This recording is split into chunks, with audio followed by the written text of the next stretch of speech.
to make this too short, but how many ways are there to say the rail fares are going up again and we hate it?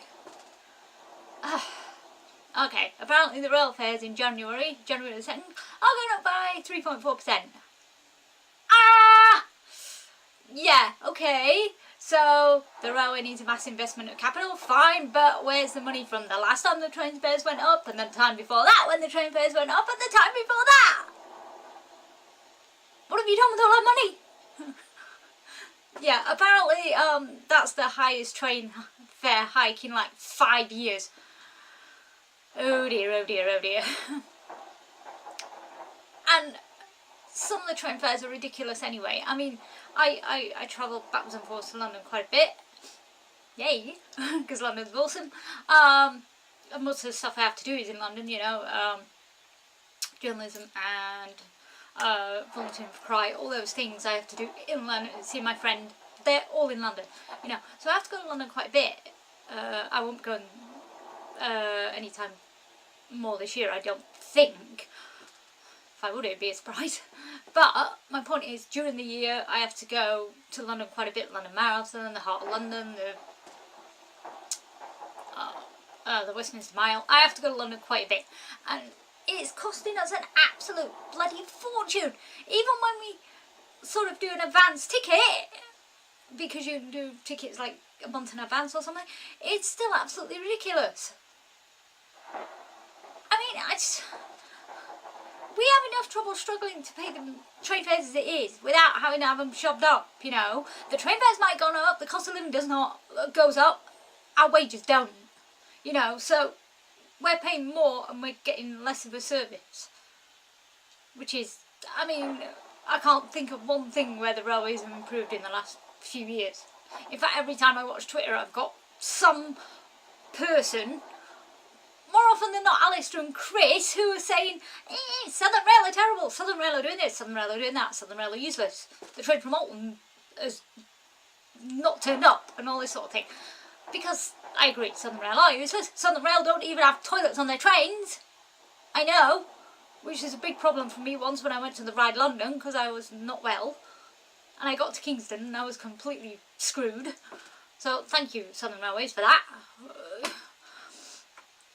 You know, but, so, yeah, they are bad. You know. And it's ridiculous. What are we paying for?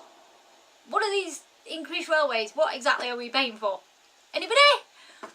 Right, just put this in perspective, right? Someone put one of those block graph things on Twitter, and it said from London to Edinburgh, I'm not sure whether this is a return or single, can't help you, but it said to go from London to Edinburgh would cost £125, maybe $100, like £125, yeah.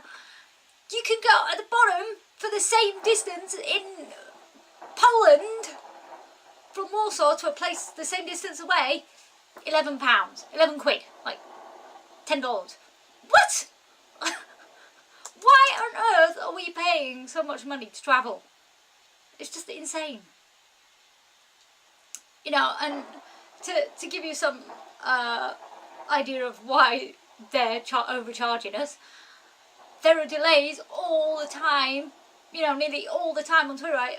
Because I follow a couple of railway companies that I won't say who they are, so I don't want to get sued, but all I keep seeing on there are, oh, there's a delay here, there's a delay here, there's like, it's either signalling, or animals on the line, or someone's, God forbid, jumped in front of a train, you know, whatever it is, you know, the delays all the time, you know, it's just awful, you know.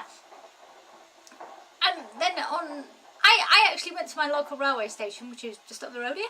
I went up there and they have a ticket machine that hasn't worked for 3 weeks, so I've been told.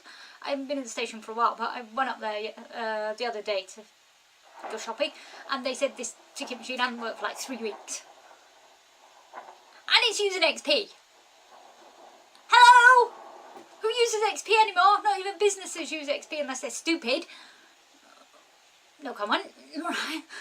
So, yeah, it's And then the worst thing was Euston the other day, right? I wasn't there, but I heard about it. Euston just came to an absolute standstill because they were repairing the wires, which is something else I'll get to in a second. They were apparently having to do major track repairs and wire repairs and all that stuff to the electric trains. And it's just ludicrous. Practically all the trains were cancelled up till about midday. We're paying for that! Come on! I know things happen, accidents happen, the weather is a problem, I know. Slippery tracks and snowy tracks and winds blowing wires down, you know. We cannot, the railway companies cannot be in charge of the weather. Not yet anyway, you know, so that's something that has to be dealt with, of course. But for the most part, they're damn useless. I mean, Northern Rail, take Northern Rail. I think Northern Rail are fine. You know, I travel with Northern Rail all the time. Most of the time they're absolutely fine. Except for two things. One, they still have the damn pacers. Will you get rid of those pieces of junk, please? All the money we're paying for train fares, surely you could find some better rolling stock than them. They're bloody horrible. And then, the other thing is they've tried to upgrade some of their trains. I think they're the 158s. They've tried to upgrade them and make them look beautiful inside, and they do. They look absolutely lovely until you try and sit down and stick your legs under the table. Even me, I am a midget, I am 4'8", and even I cannot get my legs under the table because the gap between the table and the chair is like a postage stamp. It's like this. And I have banged my knees a few times trying to get out from under one of those tables. It's ridiculous. You know, I can't manage. How my friend Bill will manage, who's 6'4", I don't know. Because I can't. Even I can't do it. I am a little tiddly person, and even I keep scraping my knees on the top of it. It's just horrible. It looks beautiful. They're upholstered, they've got nice shiny signposts and all that sort of stuff. It's very modern. But the tables are just too low down.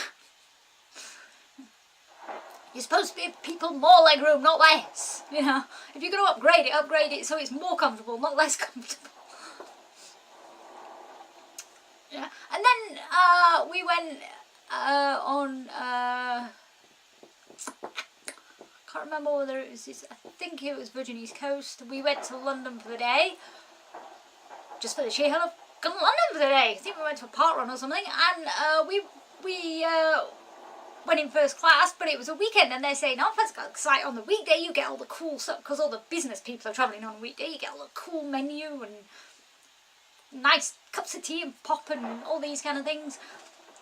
Did we get that? Oh no, it's a Saturday, you can't have that, you can't have all that luxury stuff. No. It doesn't matter that you sat in first class, you can't have all this luxury stuff. You can have as much tea and coffee as you want, but that's it. You know? You can't have all the luxury breakfasts and all this sort of thing. I mean, I can't eat that early in the morning anyway, 5 AM, no thank you. But, you know, someone else might want to, and we don't get it because it's the weekend. I mean, we may as well have just been studying standard class for all the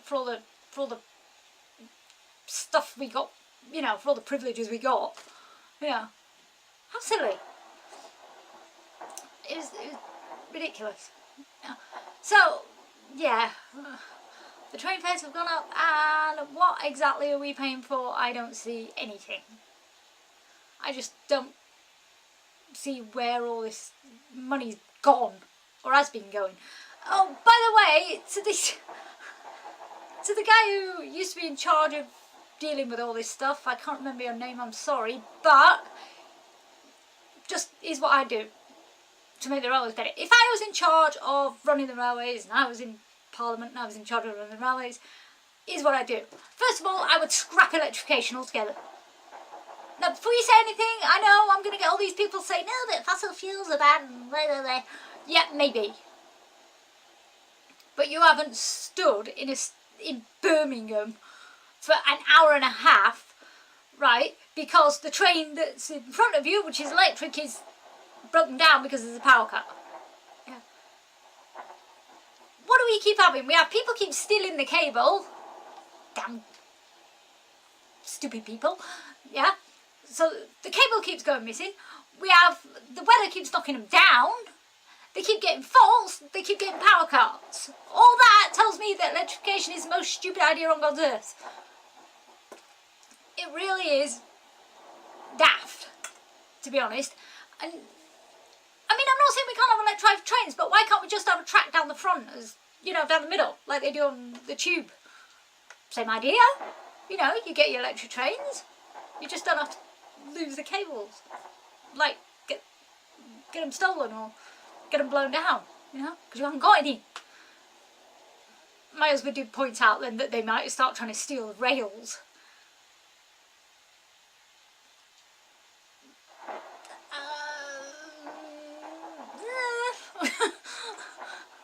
I don't know what to think about that. I don't know whether that would be a case or not, but I still think if we're going to go electric, that would be a better way to do it. Just put a blooming... Oh, why can't we make them hybrid like the Thumper? You know, down the Uxbridge branch, they've got like these little sort of diesel electrics. They're rather sweet, I think. They make a lovely noise, you know. Why can't we go that way? If we can have hybrid cars and hybrid buses, why can't we have hybrid trains? Why not? You know, then at least, I don't know, but just plain boring old electric wire electrification is just daft. It's silly. Yes, we have to stop using diesel and fossil fuels and all that palaver, but I don't think electrification is the way to go. Not pure electrification. We need to do something about that. Secondly, what would I do? Renationalise the whole network. And yes, that includes Network Rail. I would scrap Network Rail, I would scrap Rail Track, I would just bring it all under one umbrella and just scrap privatisation altogether. Renationalise the whole network. I mean, East Coast. Oh, by the way, East Coast are losing their... Virgin East Coast are apparently losing their franchise 3 years early because it wasn't making any money. Ugh, that's because it's privatised. Why don't you just renationalise the whole damn network?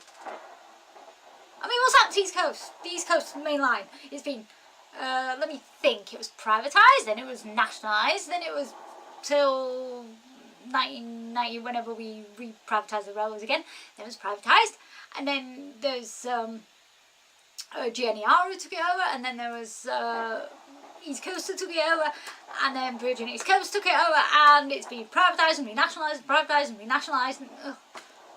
Why? Why are you messing about? Leave that one nationalised and nationalise the whole lot as well, the whole rest of them. I personally would love to see a renationalised railway. Oh, and another thing, those people who are saying we don't need HS2, that's a lot of cobblers. Yes, we do. Our railways are so slow.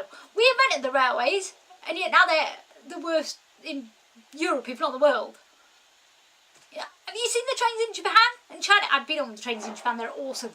And China and some third world countries have got better trains than we have. And as Jonathan Pye quite rightly pointed out, the trains in Northern Ireland, they look beautiful. I've been on them, they're just stunning.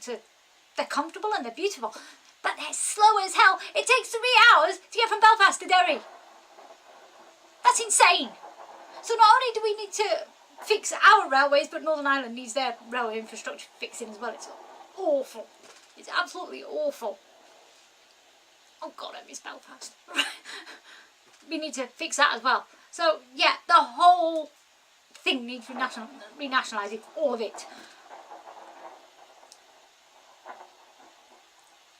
Otherwise, you cannot justify putting the train fares up over and over, because we're not getting anything back.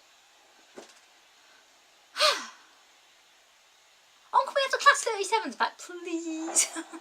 If you can find one that's not been scrapped. Yeah, whoever invented the 66, it's just, oh God, they're horrible. They're not even attractive to look at, they're just naff. You want a good, powerful freight engine, get back the 37s, but they're awesome. And if someone could replace a Pacer back with the old bubble car, I would be very happy. But they're just little fantasies, you know. That's obviously not going to happen because we've got to move forward, not backwards. So, yeah. How can you move forward on a Pacer? It's horrible, right? So, get rid of the Pacers.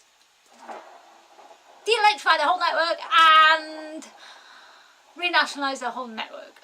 And stop charging us for stupid money. I mean, for instance, I like to do journalism, right? If something really, really major happened in London tomorrow, and I had to buy a train ticket to go there, it would cost me an absolute fortune. Money that I just cannot afford.